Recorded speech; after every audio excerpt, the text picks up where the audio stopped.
अब आ रही है मेरी वॉइस? ठीक है, आज की क्लास में हम अकाउंटिंग के कंसेप्ट, प्रिंसिपल्स और जो बेसिक कन्वेंशन हैं, कौन सी डिफरेंट बेसिक टर्म्स हैं, हम उन्हें कंप्लीट करेंगे। ठीक है, आप सभी अपना म्यूट कर दो।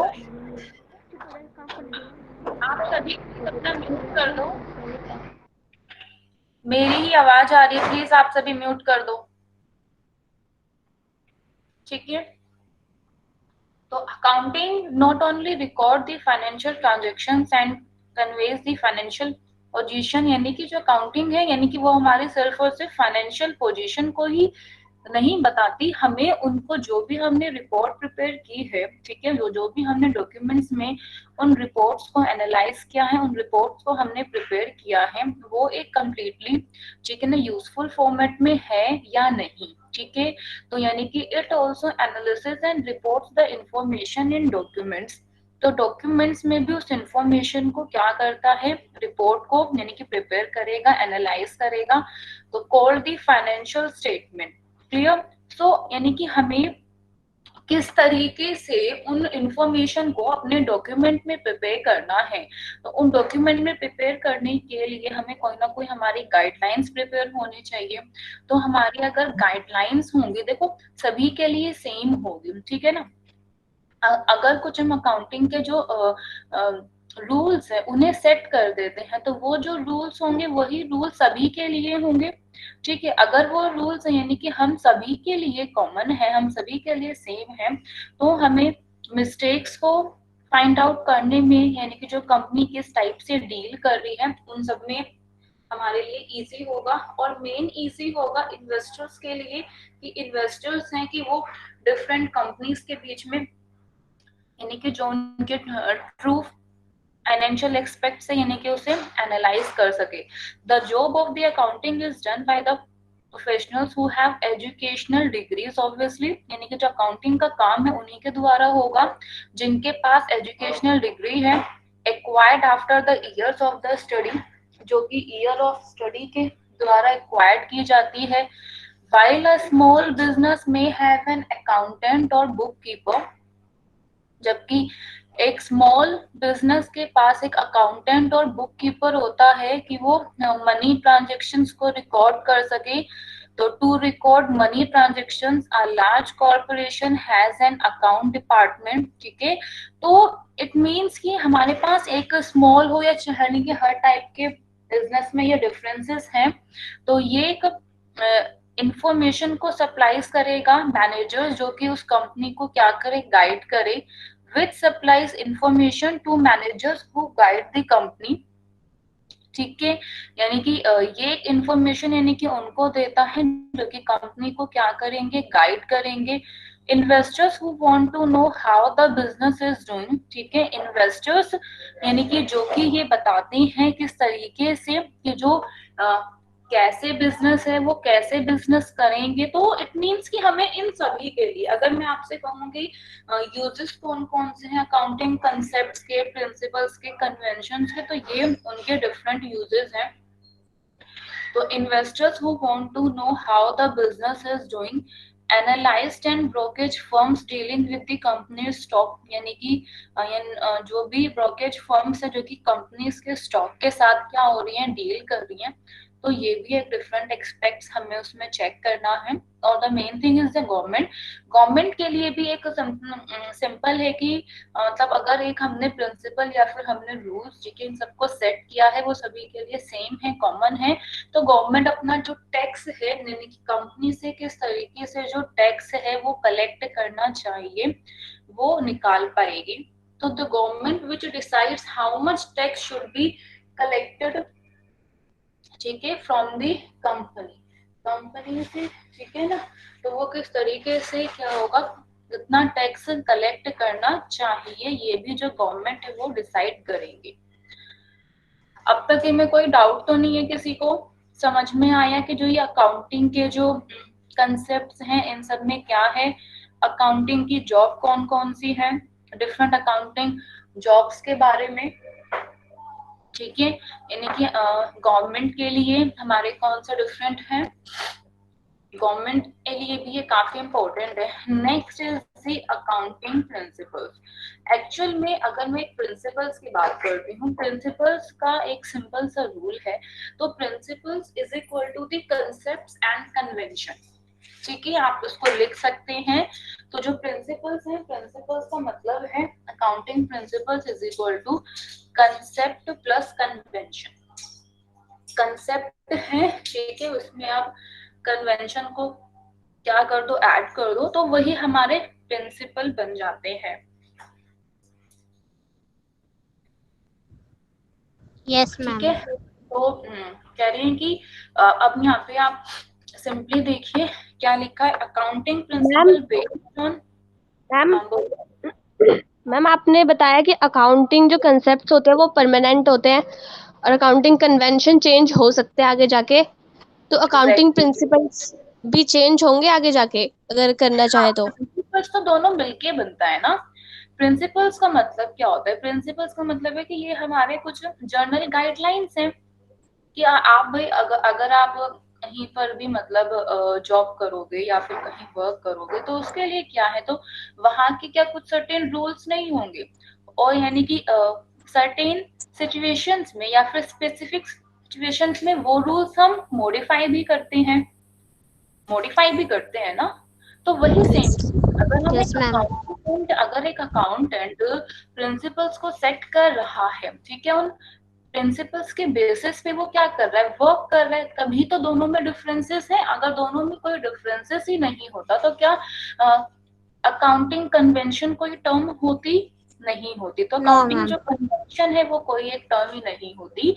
देखो कंसेप्ट का मतलब क्या है, ठीक है, हमारे पास आपने सिंपल रूल्स 11th में स्टडी करके आए हो ना, जब आपने 11th में अकाउंटिंग स्टडी की होगी तो इसमें डिफरेंट रूल आप लोगों ने स्टडी किए होंगे। बताइए कौन कौन से रूल्स आपने स्टडी किए थे। डेबिट द रिसीवर, है ना, एक्सपेंसेस को हम क्या करते हैं, डेबिट करते हैं, क्रेडिट डेबिट तो डेबिट करते हैं। डेबिट करते हैं। तो ये क्या है, तो ये हमारे रूल्स है ना अकाउंटिंग में, व्हाट कम्स इन, ठीक है ना, यस मैम। और व्हाट गोज आउट। तो ये सब क्या है, ये सब हमारे डेबिट और क्रेडिट के रूल्स आप लोग सभी स्टडी करके आएंगे।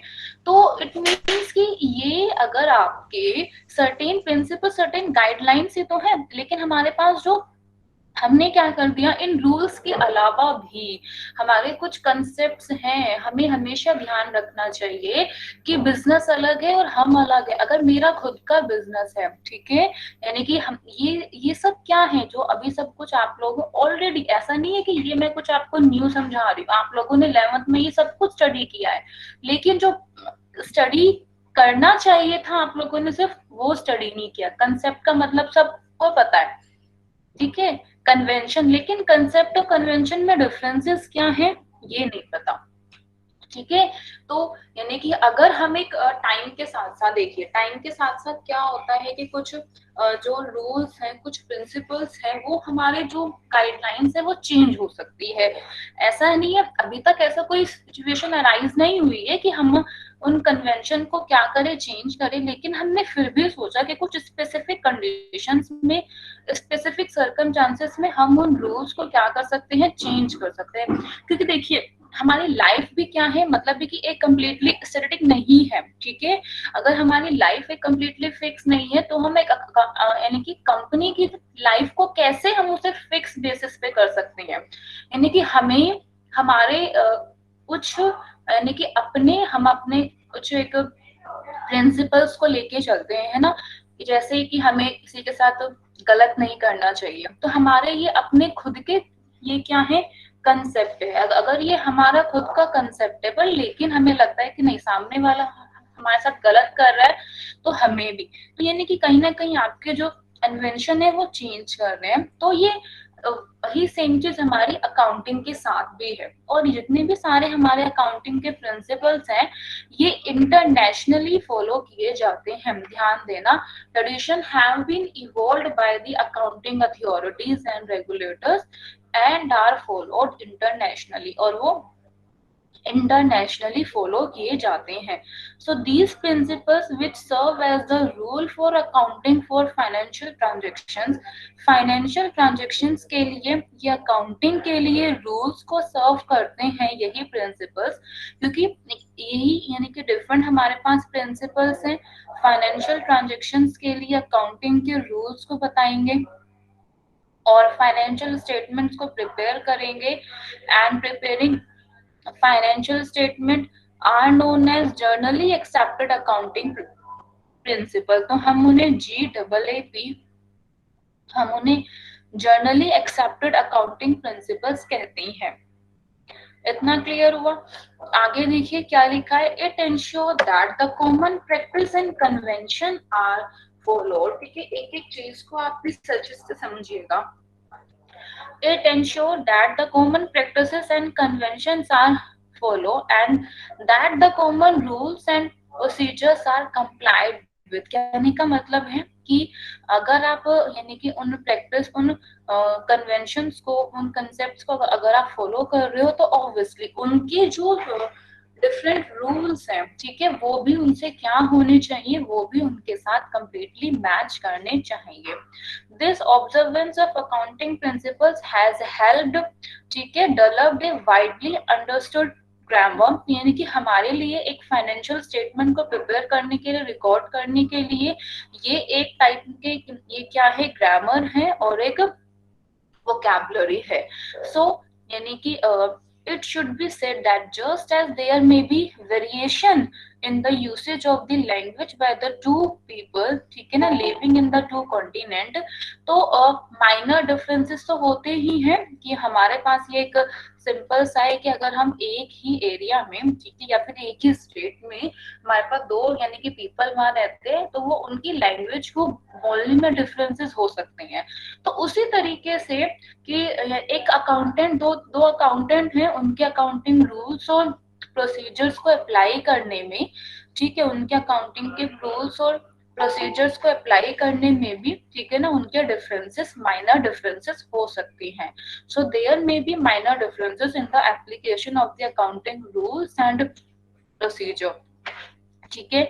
सो two accountant may choose two equally correct methods, ठीक है, यानी कि अपने खुद के प्रोफेशनल जजमेंट के ऊपर, अपने खुद के नॉलेज के ऊपर वो डिफरेंट अकाउंटिंग के प्रिंसिपल्स और, ठीक है, कन्वेंशंस को यूज कर सकता है. कहने का मतलब क्या है कि जैसे कि मतलब कि अगर आप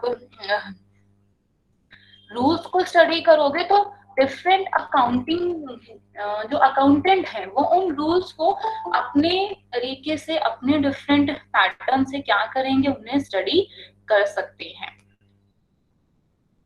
ठीक है. तो accounting principle are accepted as such if they are objective. ठीक है, ऑब्जेक्टिव हैं. ठीक है. तो मीन्स के जो अकाउंटिंग प्रिंसिपल्स हैं हम उन्हें एक्सेप्ट करेंगे. अकाउंटिंग के प्रिंसिपल्स को हम एक्सेप्ट करते हैं कि एज सच अगर वो क्या हो, ऑब्जेक्टिव हो, ठीक है, प्रैक्टिकल सिचुएशंस में वो यूज किए जाए. तो नंबर 1 वो ऑब्जेक्टिव हो, प्रैक्टिकल सिचुएशंस में यूज होंगे. थर्ड इज रिलायबल होंगे. इट मीन्स कि हम उनके ऊपर इजीली क्या कर सकते हैं, बिलीव कर सकते हैं, मान सकते हैं. ठीक है, बिना किसी डाउट के, शक के हम उनके ऊपर, ठीक है, उनको जज कर सकते हैं. अब है फिजिबल है. फिजिबल का मतलब क्या होता है कि इतनी ज्यादा कॉस्ट नहीं आएगी उन्हें अप्लाई करने में. ऑब्वियसली इट मीन्स कि हमें उन अकाउंटिंग के प्रिंसिपल्स को एक्सेप्ट करने में कोई भी राय नहीं है. क्यों? क्योंकि वो ऑब्जेक्टिव्स हैं उनके, ठीक है, उनके ऑब्जेक्टिव हैं. प्रैक्टिकल सिचुएशंस में वो यूजेबल है, प्रैक्टिकल सिचुएशंस में उन्हें अच्छा लगेगा. क्योंकि अगर हम मतलब अकाउंटिंग के प्रिंसिपल्स को अप्लाई करेंगे, क्योंकि अब अच्छे का मतलब क्या हो गया इसमें कि अगर हम उन प्रिंसिपल्स को अप्लाई करेंगे तो हमारा जो रिजल्ट है वो काफी, ठीक है ना, ओरिएंटेड, रिजल्ट ओरिएंटेड आएगा. ठीक है. तो रिलायबल है, फिजिबल है एंड देन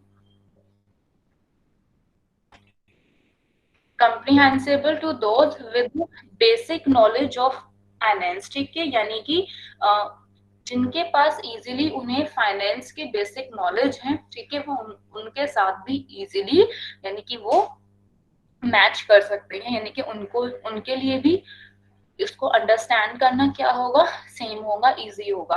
अब हम आते हैं अकाउंटिंग के जो डिफरेंट कंसेप्ट हैं वो कौन कौन से हैं। तो अकाउंटिंग के different concept, number one is a business entity concept. अच्छा बताइए क्या होते हैं ये सारे कंसेप्ट, आप लोग स्टडी करके आ चुके हो, वन बाय वन बताना कि ये बिजनेस मैम मैं एंटिटी बताऊं? कंसेप्ट क्या है। हाँ बताओ।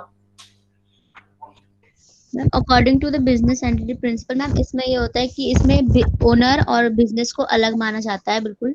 और इसमें बिजनेस के पॉइंट ऑफ व्यू से इसमें सारे अकाउंट्स में रिकॉर्ड किए जाते हैं जो जो भी ट्रांजेक्शन्स होते हैं। और जो ओनर्स के ट्रांजेक्शन होते हैं वो ओनर्स के उसमें अलग बुक में रिकॉर्ड किए जाते हैं। और जो ओनर होता है वो बिजनेस का मैम क्रेडिटर होता है इसमें। Very good. Now the second one is a money measurement concept. ये कौन बताएगा? May I, ma'am? हाँ बताओ। Ma'am, under this concept, each and every transaction related to business should be recorded in terms of money. सारा कुछ money में ही very good. Term वो किया जाता है। और जो भी हमारी नॉन एंट्री ट्रांजेक्शन है हाँ उनका क्या करेंगे? मैम उसको ठीक है, इट मीन्स कि यानी कि हमारे पास हमें एक अकाउंटेंट का वर्क क्या होता है, एक अकाउंटेंट का वर्क होता है कि वो सिर्फ और सिर्फ उन्हीं ट्रांजेक्शन्स को रिकॉर्ड करे जिन्हें हम इजीली मनी टर्म्स में एक्सप्रेस कर सकते हैं। ठीक है, क्योंकि हम एक बैलेंस शीट में कि हमें 100 ग्राम दुख हो गया, कि हमें मतलब कि 1 किलो खुशी हो गई, ये सब को हम रिकॉर्ड नहीं कर सकते, राइट।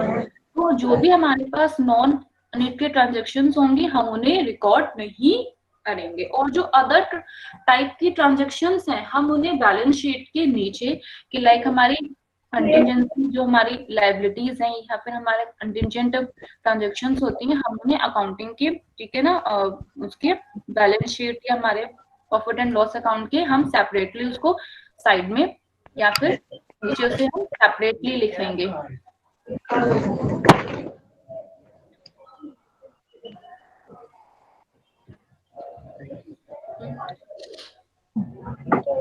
आगे बताओ ये थर्ड ड्यूअल एक्सपेक्ट मैम मैं बताऊं? मैम मैं बताऊं?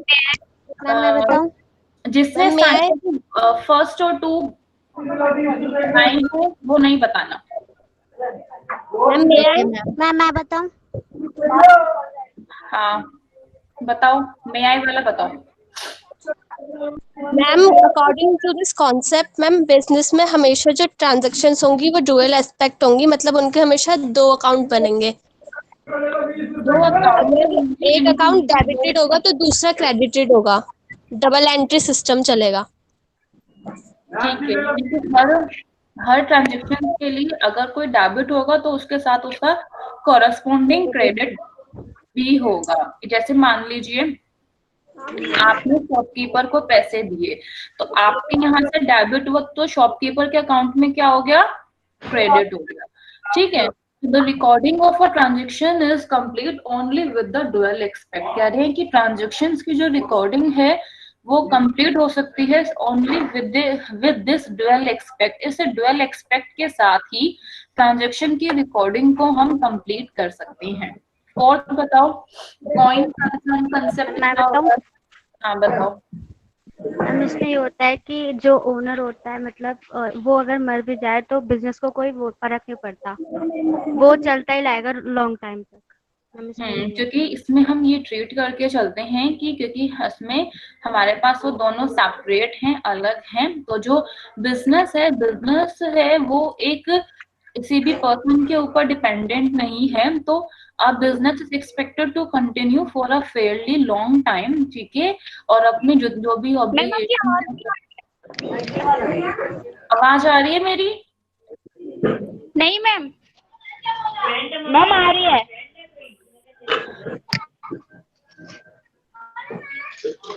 आवाज अगर आप अपना म्यूट कर दोगे तो आवाज आएगी।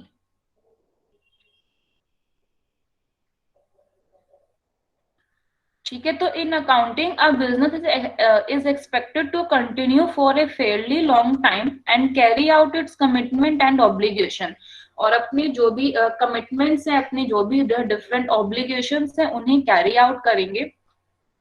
It assumes that business will not be forced to stop functioning and liquidate its assets।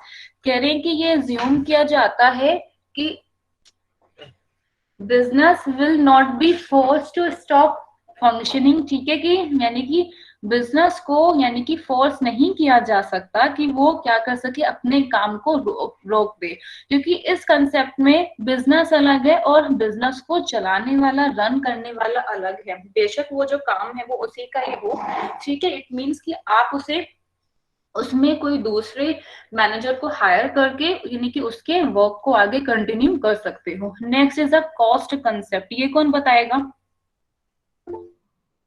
बताओ। मैम इसमें ये है कि अगर हम कोई भी सामान बेच रहे हैं, तो अगर चाहे हम इसे डिस्काउंट पे बेचे, लेकिन कॉस्ट वही लिखनी है जो उसकी एक्चुअल कॉस्ट है। क्यों मैम, यही है ना शायद? तो उसकी एक्चुअल कॉस्ट है। Yes ma'am. ओके, यानी कि मेन चीज क्या है इसमें, कॉस्ट कंसेप्ट में इन्होंने ठीक बोला, बस एक्चुअल कॉस्ट की जगह अगर ये एक वर्ड डाले यहाँ पे, in the first year of the accounting, ठीक है, अकाउंटिंग के जो आपने फर्स्ट ईयर में, पहले साल में, ठीक है ना, जिस यानी कि ट्रांजेक्शन्स में आपने उन सभी को ओरिजिनल कॉस्ट पे उन सभी को रिकॉर्ड किया हुआ था, तो हमें यानी कि हमारे बिजनेस को, ठीक है ना, अपने फिक्स्ड एसेट्स को रिकॉर्ड करना है on the basis of their original cost, ठीक है। तो यानी कि fixed assets of a business are recorded on the basis of their the original. ये बिल्कुल ठीक कहा कि एक्चुअल कॉस्ट के बेसिस पे रिकॉर्ड होगा, लेकिन एक्चुअल कॉस्ट का मतलब ये नहीं है कि आपने उसमें से मतलब कि अलग अलग ईयर्स का आप लेके चल रहे हो, आप वो लोगे अकाउंटिंग के फर्स्ट ईयर में, तो on the basis of their original cost in the first year of the accounting के first year में, तो these assets are recorded minus depreciation। In assets को हम record करते हैं, ठीक है। तो हम इन assets को ऑब्वियसली उसमें से हमारे पास जो हर ईयर में जो डेप्रिसिएशन है, ईयर बाय ईयर क्या होता है, ईयर बाय ईयर डेप्रिसिएशन होता है, ठीक है। ईयर बाय ईयर हमारे पास क्या होगा, डेप्रिसिएशन, बोलो। डेप्रिसिएशन चेंज होएगा। हाँ, तो ईयर बाय ईयर ये एक देखो सिंपल सा रूल है। अगर आप अभी एक स्कूटी परचेज करके लेके आए हो, ठीक है, क्या वो मतलब कि 6 महीने बाद या फिर क्या वो मतलब अगले ही दिन उसी सेम प्राइस पे बिकेगी? No ma'am. तो रीजन नो क्या मैम। है, क्या है उसके लिए? Depreciation. Ma'am depreciation.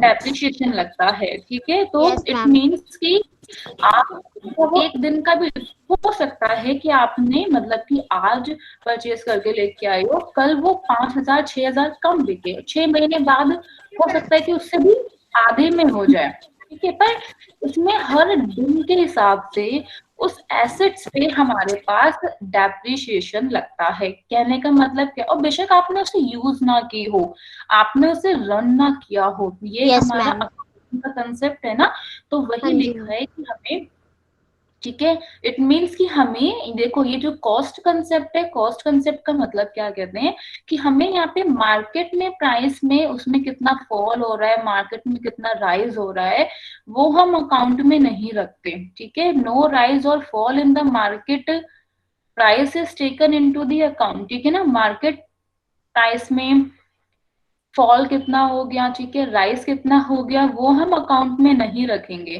The concept applies only to the fixed assets. Please ध्यान देना, ये जो कंसेप्ट है वो हमारा सिर्फ और सिर्फ फिक्स्ड एसेट्स में ही अप्लाई किया जाएगा। जो हमारे टेंजिबल एसेट्स होते हैं कि लाइक हमारी गुडविल, उन सब में अप्लाई नहीं होगा, क्योंकि उन सब में हमारे पास हमारी मार्केट प्राइस अप्लाई होता है।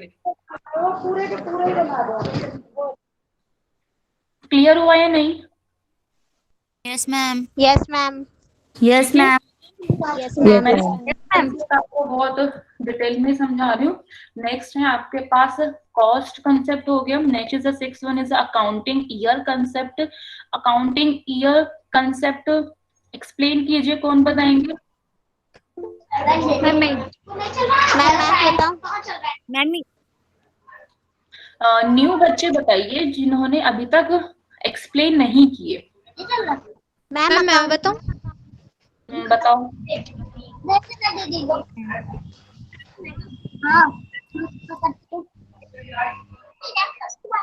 बताओ, बोलो। बोली मैम। हाँ हाँ, अरे बताओ। Ma'am hello ma'am. Yes ma'am. Concept होता है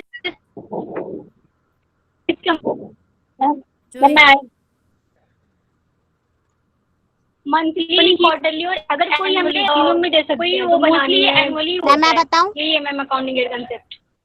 मत बताओ, रहने दो।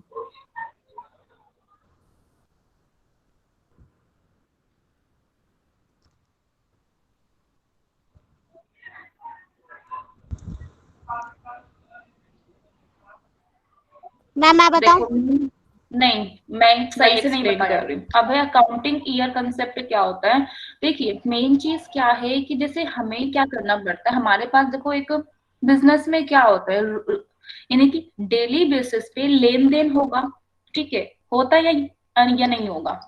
तो अगर डेली बेसिस पे हमारे पास ट्रांजेक्शन्स होती हैं, ठीक है, रोजाना में मतलब कि इतना अमाउंट गई, इतने ऐसे आए, ये खर्चा हुआ, तो ये सब कुछ एक हमारा अकाउंटिंग में ये क्या है, एक अकाउंटेंट का वर्क है। तो ऑब्वियसली ये सब हमारे अगर एक अकाउंटेंट का वर्क है कि डेली बेसिस पे या जो भी डिफरेंट ट्रांजेक्शन्स हुई हैं किस तरीके से रन करनी है, तो अलग अलग जो बिजनेसमैन है वो चूज कर सकते हैं स्पेसिफिक टाइम पीरियड को। क्या है उनका स्पेसिफिक टाइम पीरियड को वो चूज कर सकते हैं कि उन्हें मंथली, क्वार्टरली, एनुअली कौन से बेसिस पे अपनी यानी कि जो बिजनेस की ट्रांजेक्शन है उन्हें कंप्लीट करनी है। देखो, हम सबको पता है कि एनुअली एनुअली तो क्या होता है, एनुअली तो हम एक बैलेंस शीट हमारी प्रिपेयर होती है, मैच होती है, ठीक है, हम उसमें जो भी यानी कि एनुअल प्रॉफिट अर्न किया गया है, ठीक है, वो हम चेक करते हैं। तो क्या हम इसमें मंथली चेक नहीं कर सकते? हम मंथली भी चेक कर सकते हैं, लेकिन इसमें कोई नीड नहीं है आपको प्रिपेयर करने की। आपको जो मंथली इसमें या क्वार्टरली या एनुअली, ठीक है ना, आपको इसमें अपने बैलेंस शीट को प्रिपेयर करना है।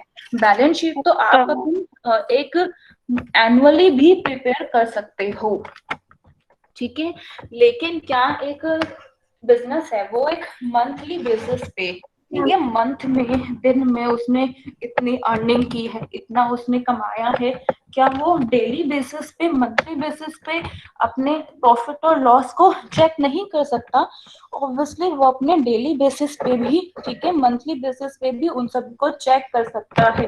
तो each business chooses a specific time period. तो हर जो बिजनेस है वो एक स्पेसिफिक टाइम पीरियड को चूज कर सकता है, ठीक है, कि जिससे वो अपने अकाउंटिंग प्रोसेस की साइकिल को कंप्लीट कर सके। तो to complete a cycle of the accounting process.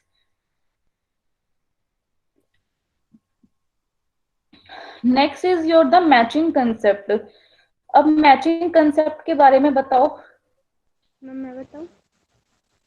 बताओ। मैम मैचिंग कॉन्सेप्ट ये होता है कि अगर मतलब इस साल ये जो हमारा पीरियड चल रहा है इसमें रेवेन्यू भी होते हैं और एक्सपेंस भी होता है, तो जो हमारे रेवेन्यू है उसमें से एक्सपेंस माइनस कर देता है, मतलब इसी साल का खर्चा इसी साल के एक्सपेंस से माइनस कर दिया जाता है। नेक्स्ट ईयर के लिए बेटा आपकी ना आवाज नहीं आ रही है।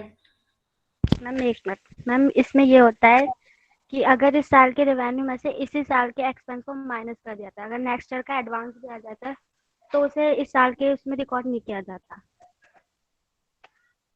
देखो, ये जो प्रिंसिपल है, ये प्रिंसिपल हमें ये बताता है कि आपकी देखो हर गिवन अकाउंटिंग पीरियड में जो भी आपके पास रेवेन्यू आपने रिकॉर्ड किया है, कह रहे हैं कि this principle dictate that for every entry of revenue recorded in a given accounting period, यानी कि एक गिवन अकाउंटिंग पीरियड में, ठीक है, हर जो भी रेवेन्यू रिकॉर्ड होता है, ठीक है, हर रेवेन्यू रिकॉर्डेड के लिए आपके पास, क्योंकि देखो रेवेन्यू है, मैंने कहा ना एक साइड अगर डेबिट है तो एक साइड क्या होगा, क्रेडिट होगा।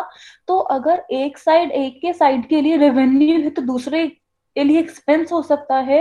अगर आपने किसी चीज को यानी कि सामान को परचेज करने के लिए पैसे दिए हैं तो आपने क्या किया, आपने उनको यानी कि आपके साइड पे अगर एक्सपेंस है तो उसका इक्वली एक्सपेक्ट में, अपोजिट एक्सपेक्ट में क्या हुआ है, उनसे रेवेन्यू हुआ है। तो it means an equal expense entry has to be recorded for correctly calculating profit और loss in a given period, यानी कि एक गिवन पीरियड में हम एग्जैक्टली प्रॉफिट और लॉस को एग्जैक्ट करेक्ट कैलकुलेट करने के लिए एक इक्वल एक्सपेंस एंट्री भी रिकॉर्ड कर सकते हैं, ठीक है।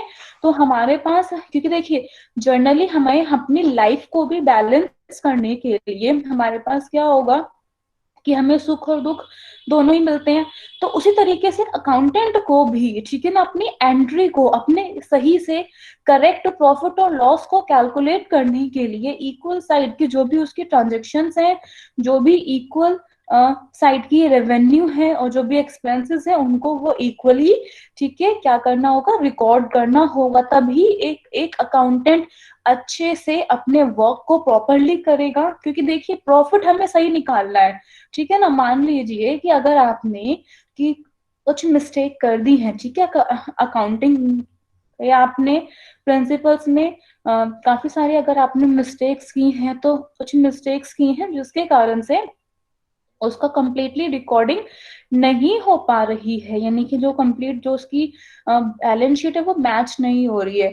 तो जो आपने प्रॉफिट आप निकालोगे इट मीन्स वो आपका सही से प्रॉफिट नहीं होगा और आपके जो अपनी कंपनी की ट्रू फाइनल पोजीशन पता नहीं चल पाएगी। अब मुझे बताओ एट कौन बताएगा, रियलाइजेशन मैम में आए, मैम में आए। वही बच्चे बताइएगा कि इन्होंने बताया नहीं है अभी तक। न्यू बच्चे बताओ। Ma'am, this concept speaks about recording of only those transactions which are actually realized. Very good. तो वही है, ठीक है, मतलब हमारे पास सिंपल से है कि according to this concept profit is recognised only when it is earn. मैं, ठीक है ना, आपके जैसे फ्रेंड ने कहा कि नहीं मुझे इतने इतने का गुड्स चाहिए, ठीक है, और आपने कहा कि मैं तो आपको इतने का जो गुड्स है वो 10,000 में दूंगा। तो उसने कहा हाँ मैं एग्री हूँ। तो इट मीन्स आपने मन में लगा लिया कि मुझे जो है वो, ठीक है ना, 3,000 तक का क्या हो गया, बेनिफिट हो गया, प्रॉफिट हो गया। लेकिन आप उस प्रॉफिट को तब तक नहीं लिखोगे जब तक कि वो गुड्स आपसे एक्चुअल में खरीद ना ले, जब तक कि आपको एक्चुअल में अर्निंग ना हो। क्लियर हुआ है नहीं? तो according to this concept profit is recognised only when it is earn. तो इस कंसेप्ट के अकॉर्डिंग प्रॉफिट रिकॉग्नाइज तभी किया जाता है, ओनली व्हेन, तभी रिकॉग्नाइज किया जाएगा व्हेन इट इज अर्न, जब वो अर्न होगा। तो यानी कि profit is recognised only when it is earn and advance और fee paid is not considered. ठीक है ना, कि जैसे मान लीजिए कि जब तक जो गुड्स है सर्विसेज है बायर को डिलीवर नहीं हुई है, ठीक है, तब तक हम उसे एडवांस और फी जो पेड है उसे एज अ प्रॉफिट के तौर पे कंसिडर नहीं करते। समझ में आया नहीं? Yes ma'am. Yes ma'am, yes ठीक मैम। है ना। यस तो मैम। ये हमारे बेसिक कंसेप्ट, ये हमारे बेसिक कंसेप्ट थे, आपको अच्छे से प्रिपेयर करना है। अकाउंटिंग के कंसेप्ट आपके पास कितने हैं? अकाउंटिंग के आपके पास 8 कंसेप्ट्स हैं।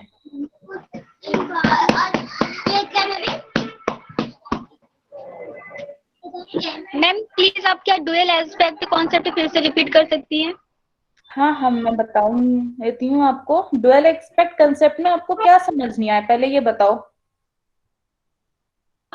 मैम ये थोड़ा सा मैम समझ ही नहीं आया, अगर आप एक्सप्लेन कर दो तो सही है। नहीं, मुझे प्रॉब्लम नहीं, मैं आपको एक्सप्लेन कर रही हूँ, पर मैं आपसे ये जानना चाहती हूँ कि आपने अगर 11th में जो आपकी बुक, जो आपकी जो यस मैम, पेज है, उस पढ़ा था बुक का नाम क्या था?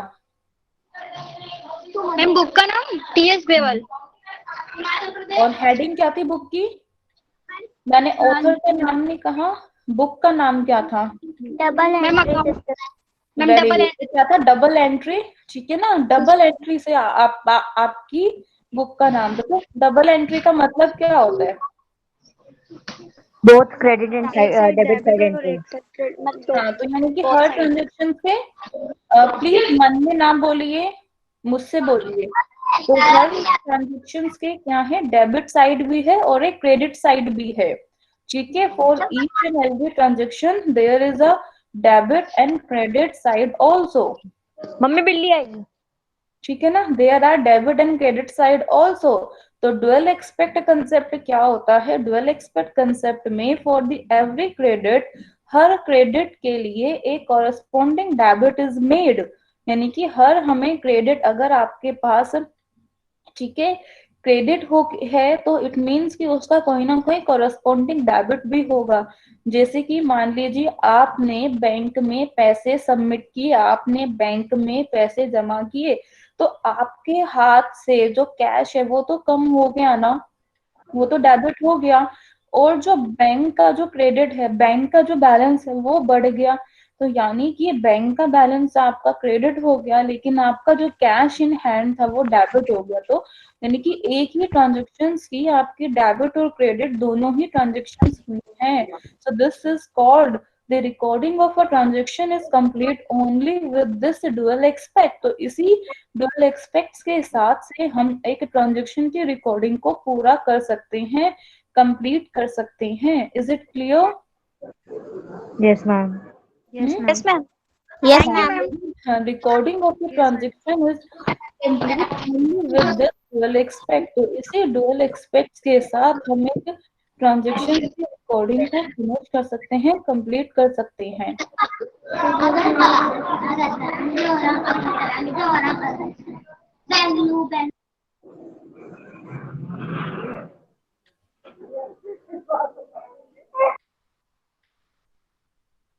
ठीक है, money measurement concept, dual expect concept, going concern, बाकी जितने भी मैंने आपको अभी 8 कंसेप्ट बताए हैं, इसमें और कोई डाउट है किसी को?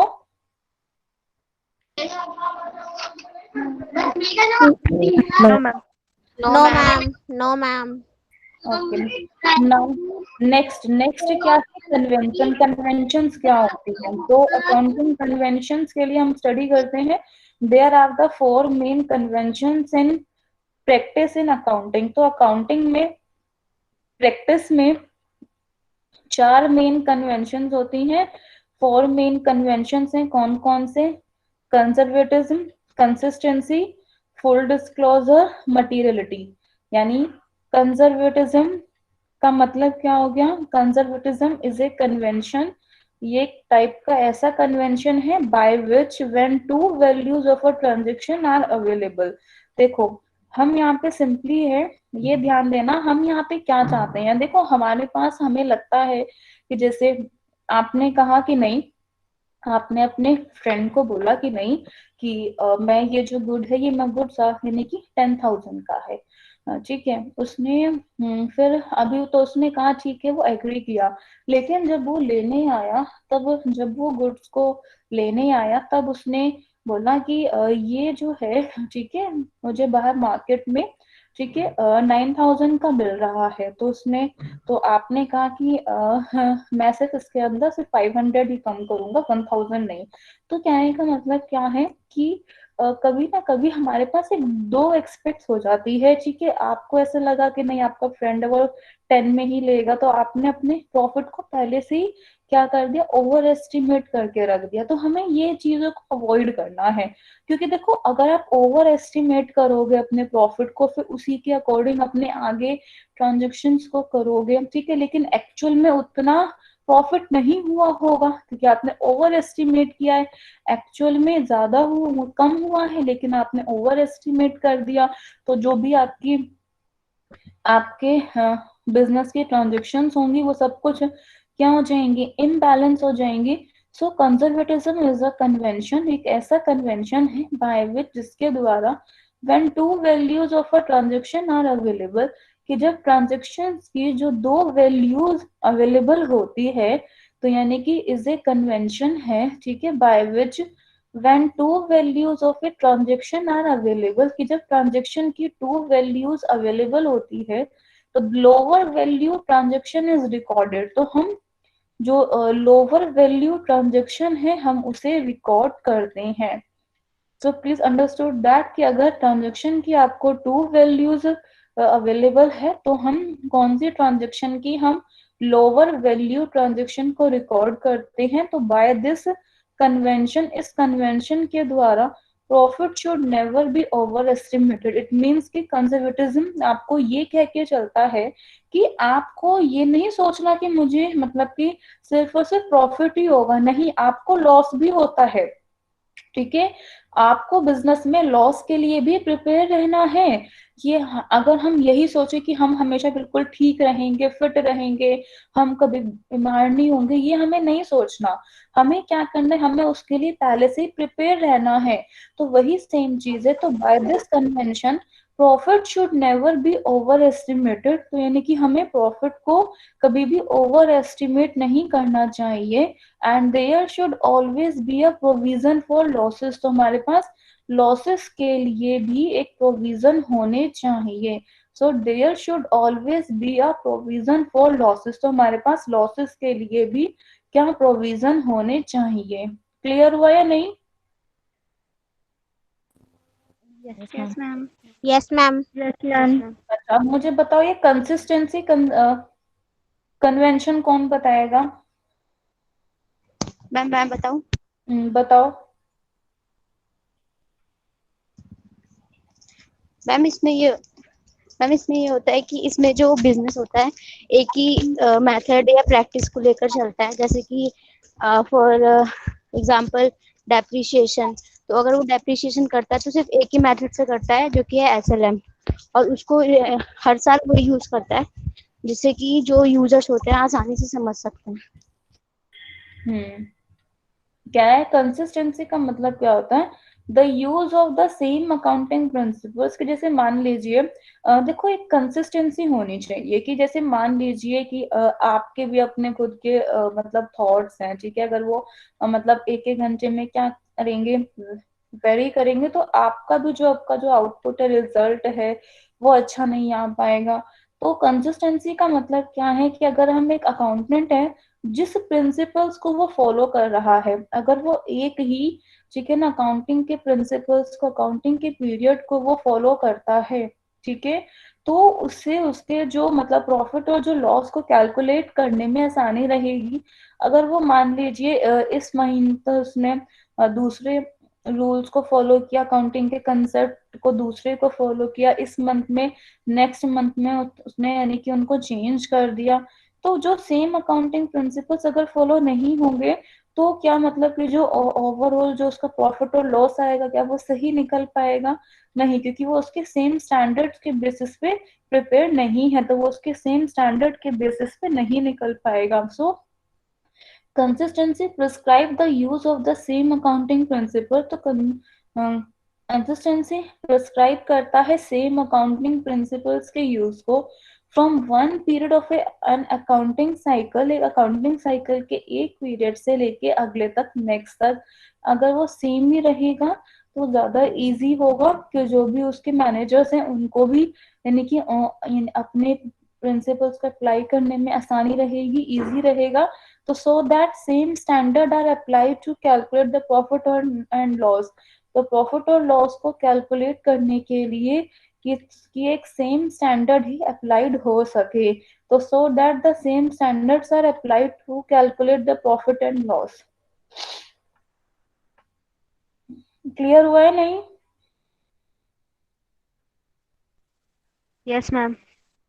मैम अब मुझे बताओ मटीरियलिटी कन्वेंशन कौन बताएगा?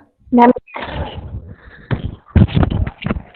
मैम इसके अंदर ये होता है कि जो अकाउंटेंट है वो अपनी कुछ चीज़ों को छोड़ सकता है जो बिजनेस पॉइंट ऑफ व्यू से ज़्यादा इम्पोर्टेंट नहीं है। मीन्स जैसे कि रिलायंस का बिजनेस है, उसमें जैसे अगर एक कैलकुलेटर टूट गया फिर कुछ हो गया तो वो उसे छोड़ सकता है। जैसे उनका तो करोड़ में बिजनेस होता है, तो अगर वो एक कैलकुलेटर को छोड़ देगा तो उसमें इतना फर्क नहीं पड़ेगा, तो जो इम्पोर्टेंट नहीं है वो छोड़ सकता है। हम्म तो materiality means that all material facts should be recorded in accounting। कहने का मतलब है कि जितने भी सादा all material facts यानी कि सारे के सारे जो भी material facts हैं तो should be recorded in accounting। हम उन्हें accounting में record करने चाहिए। कहने का मतलब है कि अगर आपको लगता है कि कुछ ये important डाटा है, ठीक है, और ये जो important डाटा है ये आपका मॉनेटरी टर्म में अवेलेबल है, तो आपको उसको प्लीज सारे के सारे मटेरियल फैक्ट्स को आपको अकाउंटिंग में रिकॉर्ड करने हैं। क्या आपको लगता है कि नहीं कि ये जो मतलब इतना इम्पोर्टेंट नहीं है, तो इम्पोर्टेंट नहीं है तो आप उन्हें लीव कर सकते हैं। जो इनसिग्निफिकेंट इंफॉर्मेशन है, जो मतलब जो इंफॉर्मेशन सही नहीं है, जो इनसिग्निफिकेंट इंफॉर्मेशन है, आप उन्हें लीव कर सकते हैं। तो accountant should record important data and leave out insignificant information. और जो भी इनसिग्निफिकेंट इंफॉर्मेशन होती है हम उसे छोड़ सकते हैं, हम उसे लीव आउट कर सकते हैं। क्लियर हुआ? Yes yes ma'am ma'am. तो बताओ फुल डिस्क्लोजर क्या होता है? मैम मैं बताऊँ? हम्म मैम इसमें ये होता है कि मतलब अगर हमें पूरी बात रिकॉर्ड करनी चाहिए। मतलब अगर कोई भी बात हो तो उसे रिकॉर्ड करनी चाहिए। तो मतलब बैलेंस शीट के नीचे फुट नोट की जगह हमें वो बात लिख देनी चाहिए। जैसे कि मान लीजिए कि फुल डिस्क्लोजर में आपने मन में सोचा कि अच्छा ठीक है, ये मुझसे जो है 10,000 तक का ये मुझसे गुड्स लेके गया है, ठीक है, इसने, हाँ, तो मैंने वहां पे एंट्री तो कर दी कि वो 10,000 का गुड्स लेके गया है। वहां पे मैंने कैश में सिर्फ उसने मुझे 1,000 दिए हैं, बाकी उसने अमाउंट मुझे नहीं दी। तो कैश में मैंने खाली 1,000 लिख दिया। तो ये मुझे मीन्स कि आप वहां पे क्लियरली लिख सकते हो, यानी कि आपको ये फुल डिस्क्लोज करना है कि उसने 1,000 दिए हैं, बाकी रिमेनिंग जो मेरे 9,000 है वो मेरे क्या डेटर्स में कन्वर्ट हो गए हैं। तो जो भी कंप्लीटली इंफॉर्मेशन है आपके क्रेडिटर डेटर्स के रिगार्डिंग, आपको वो सारी इंफॉर्मेशन देनी है। तो वह लिखा है कि full disclosure entails the revelation of all information both favourable, ठीक है, and detrimental to a business enterprise and which are of material value to creditors and debtors, जो कि क्रेडिटर्स और डेटर्स को मटीरियल वैल्यू की होती है। जैसे conservatism, consistency, materiality and full disclosure.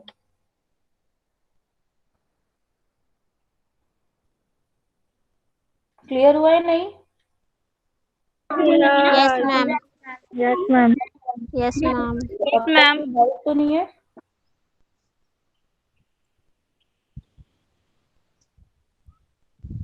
तो इसीलिए हमारे ये जो 4 कन्वेंशन है, ठीक है ना, हमारे ये 4 मेन कन्वेंशन हैं जो कि हमारे प्रैक्टिस में है।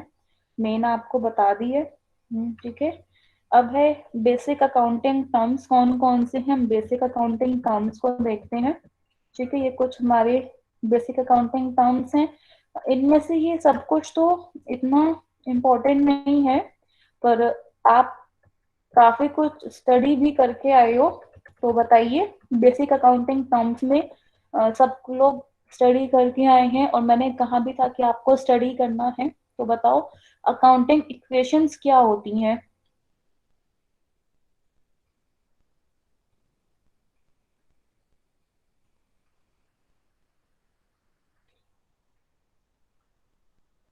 बताओ अकाउंटिंग इक्वेशन क्या होती है? Ma'am accounting equation double entry system को कहते हैं। डबल एंट्री सिस्टम को कहते हैं accounting equation. Ma'am accounting ma'am मतलब इक्वेशन उसके बेसिस पर किया जाता है। लाइबिलिटी। हाँ, आप क्या बता रहे हो सेकंड में जो दूसरी एसेट लिखी है? Asset is equal to liability plus capital equal होते हैं दोनों साइड। हाँ, वो तो मैंने भी, आप स्क्रीन से देख के बोल सकते हो, पर एक्चुअल में क्या होती है अकाउंटिंग इक्वेशन? इक्वेशन का मतलब क्या होता है? मैम मैं बताऊं?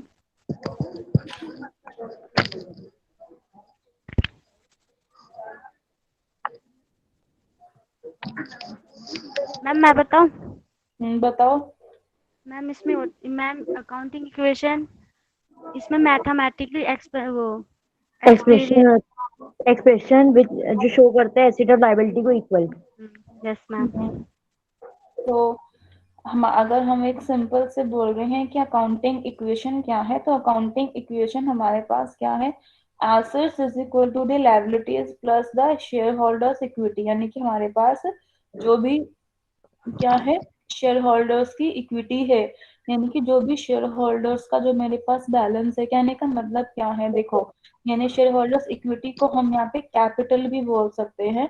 ठीक है, कहने का मतलब सिंपल है कि देखिए आप एक बिजनेस में, ठीक है ना, या तो जो पार्टनर्स हैं वो क्या करते हैं, वो जो पार्टनर्स हैं खुद पैसे लेके आते हैं। अगर पार्टनर्स नहीं है, एक क्या है कि एक सोल प्रोप्राइटर है, तो वो तो या तो एक अमाउंट लेके आएंगे, पैसे लेके आएंगे, यानी कि वो कैपिटल लेके आते हैं। उसी कैपिटल में अगर मैं ऐड कर देती हूँ क्या, लाइबिलिटीज में होगा कि आपने उस कोई भी शॉर्टेज है, आपने उन पैसों को कहीं और से क्या किया है, डिमांड किया है। यानी कि लाइबिलिटीज प्लस जो आपके पास कैपिटल है, तो लाइबिलिटीज प्लस कैपिटल ये मिलके क्या बनती है, तो लाइबिलिटीज प्लस कैपिटल ये मिलके बनती है एसेट्स।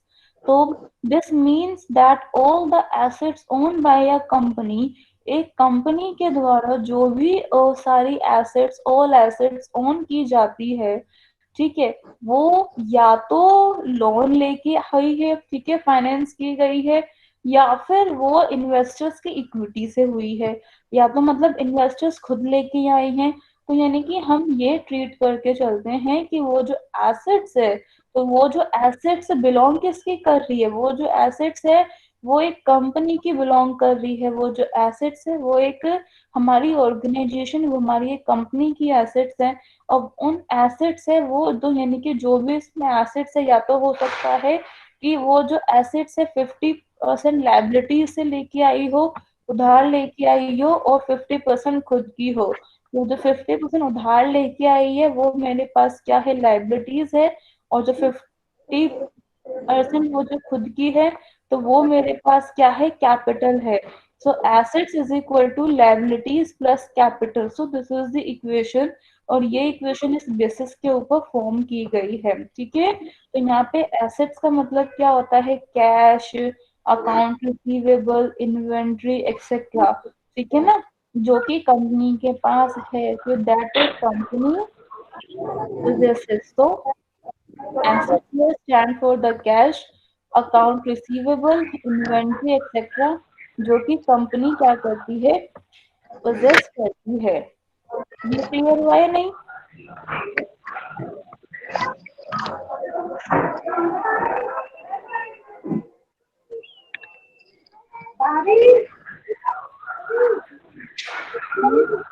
आगे बताओ, अकाउंटिंग मेथड्स क्या होते हैं?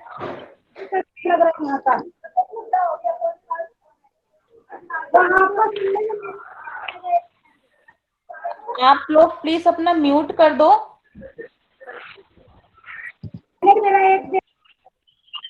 क्लास नहीं लेनी वो अलग बात है, पर आप लोग प्लीज अपना म्यूट कर दो। मुझे बताओ अकाउंटिंग मेथड्स क्या होते हैं? Ma'am, an accounting methods consist of the rules and procedure a company follows in reporting its revenue and expenses. यानी कि कंपनीज दो मेथड्स के बीच में से चूज कर रही है। जैसे कि यहाँ पे लिखा है कैश अकाउंटिंग और एक्रूअल अकाउंटिंग। क्या मतलब है? एक्रूअल का मतलब क्या हो गया? मैम जिसमें क्रेडिट और कैश दोनों वो एंट्रीज की जाती है दोनों को। तो अकाउंटिंग कंसेप्ट क्या है? तो companies choose between two methods, तो कंपनीज दो मेथड्स के बीच में चूज करती हैं, लाइक द कैश अकाउंटिंग और एक्रूअल अकाउंटिंग। ठीक है, कैश अकाउंटिंग और एक्रूअल अकाउंटिंग के बीच में। तो कैश अकाउंटिंग का मतलब क्या होता है? कहने का मतलब है कि कंपनी है, ये कुछ हमारे अकाउंटिंग मेथड है, तो कंपनी अपने अपने हिसाब से, ठीक है, अकाउंटिंग के मेथड्स को अडॉप्ट कर सकती है। कोई हार्ड एंड फास्ट रूल नहीं है कि आपको कैश यूज करनी है या फिर आपको एक्रूअल अकाउंटिंग यूज करनी है। अब मैंने के जो स्मॉल बिजनेस है, ठीक है, कि जिनके पास जो स्मॉल बिजनेस के द्वारा जो प्रेफर्ड किए जाते हैं, यानी कि under the cash accounting, cash business accounting के अंदर जो कि स्मॉल बिजनेस के द्वारा प्रेफर्ड किए जाएंगे, all revenue expenditure at a time, उस टाइम पर where payment are actually received और सेंड, ठीक है ना, जहां पर जो पेमेंट है वो एक्चुअल में रिसीव्ड की गई है या फिर सेंड की गई है, तो ऑल रेवेन्यू एंड एक्सपेंडिचर, ठीक है, तो उस समय पे सारे के सारे रिकॉर्ड किए जाएंगे। तो companies choose between two method of cash accounting और एक्रूअल अकाउंटिंग। तो कैश अकाउंटिंग बेसिस पे जो कि स्मॉल बिजनेसेस के द्वारा प्रेफर्ड की गई है, ठीक है, और क्योंकि मेन जो स्मॉल बिजनेसेस हैं वो cash accounting, cash basis accounting को क्या करते हैं? अडॉप्ट करते हैं। पर बाकी के जो लार्ज बिजनेसेस हैं वो इतना, यानी कि कैश अकाउंटिंग को प्रेफर नहीं करते, वो मेनली एक्रूअल अकाउंटिंग को प्रेफर करते हैं। क्यों? क्योंकि लार्ज में तो इतनी ट्रांजेक्शन्स होती ही हैं कि उनका जो डे टू डे ऑपरेशन है, कि जो उनका डेली का ऑपरेशन है वो रन हो सके।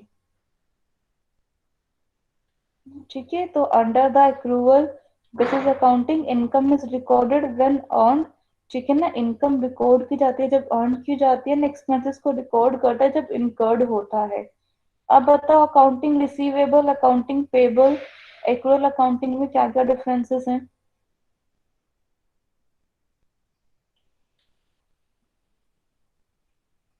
मैं बताऊँ? बताओ। मैम अकाउंटिंग रिसीवेबल जैसे कि हम किसी को गुड बेच रहे हैं तो उससे जो पैसे रिसीव्ड होंगे तो वो रिसीवेबल हो जाएगा। और पेबल वो होता है अगर हमें सामान खरीद रहे हैं तो हमें फिर अमाउंट पे करना पड़ेगा, तो देन में वो अकाउंटिंग पेबल हो जाएगा।